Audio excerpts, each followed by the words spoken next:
Twain. That's next. We're going to see you on Monday, yes, aren't we? Yes, don't forget the Red Nose Awards, Bank Holiday Monday, 6 o'clock, BBC. He doesn't agree.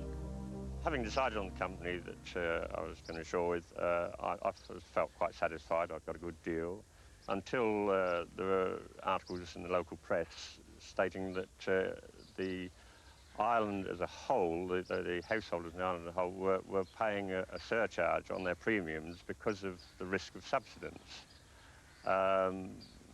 This is applicable to people in some areas, but certainly not to the area in which I live. Serve You Right has been shown new computer software which outlines the island's soil types and proves clearly that John Dunn's house is simply not a high subsidence risk.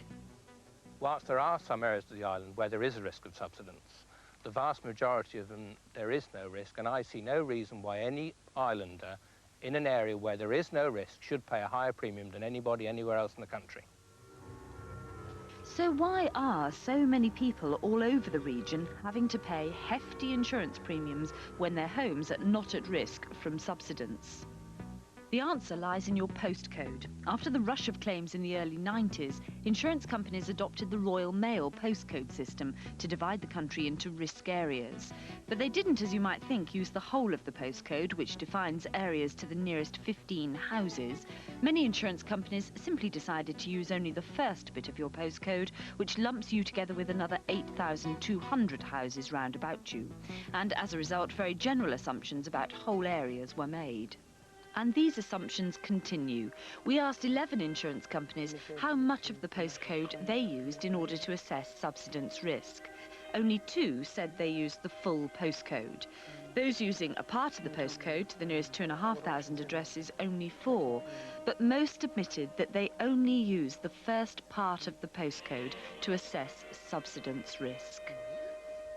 Postcode devised for a more efficient postal service is understandable. It's very, very good. But just to use that as an arbitrary area for convenience for the insurance companies, to me, is totally inadequate. It's totally unfair.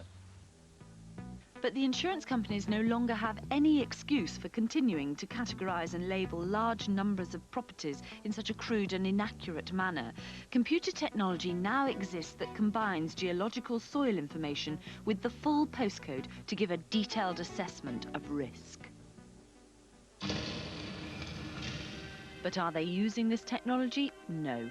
We took 2 houses on the Isle of Wight. One was built in a genuinely high-risk area and the other was built in a genuinely low-risk area, and we asked for quotes. 2 of the companies charged the same for both houses, 3 wouldn't provide insurance for either house, and 1 company blacklisted the entire island. And homeowners are paying the price. Insurance premiums for the low-risk area of the Isle of Wight were twice that of other low-risk areas. Had insurers been able to use a more sophisticated system and use a lot more geological data, the cost of that could have been astronomical. Regrettably, that would have had to have been passed on to policyholders. The system that we came up with using the postcodes was the fairest system around at that time and has continued to be fair to the vast majority of policyholders. But meanwhile, people who have been unfairly labelled as a high subsidence risk are left to foot the bill. I am paying money for insurance which I don't require. In fact, I had no choice in the matter. This is an arbitrary surcharge by the insurance companies. It's money that I would rather have in my pocket and use in a way that I feel I wish to. Well, that's it for tonight, but don't forget our fact sheet if you want any more information on any of tonight's items. Yes, if you'd like facts on European lotteries, building insurance or Jenny Eclair's stress-busting guide to buying carpets, all you have to do is ring 0891 333 900. That's 0891 333 900. And please write in if you've anything that you'd like us to investigate. So, until next week then, goodbye. Goodbye. If you want to write to us, the address is Serve You Right, P.O. Box 288, Aylesford, Kent, ME26XY. That's Serve You Right, P.O. Box 288, Aylesford, Kent, ME26XY. And you can find out more about the programme on page 616 on teletext.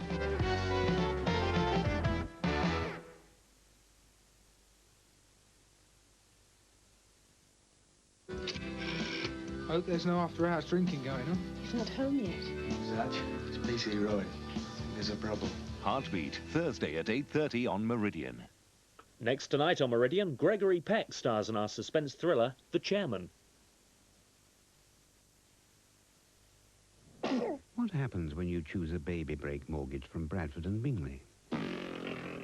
We got a letter from the Building Society. You know, confirming the adjustment in the mortgage rate for the baby break, like we asked. What's the matter? Why do we never see baby pigeons? Once your money's sorted out, you need something else to worry about. Ladies, introducing garlic and herb crumb together with lemon crispy batter and the ball. Look at those hunks! They're so big and so tasty. Just look at all that prime white cod fillet. Ooh. Chunky, new from Birdseye. You won't catch a bigger cod steak.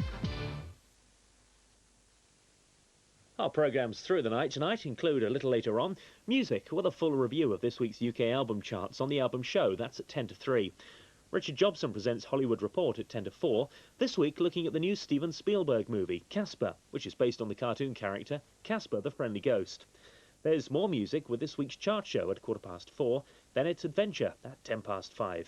But to begin with tonight, suspense thriller starring Gregory Peck in The Chairman.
You must be very clever to read Chinese.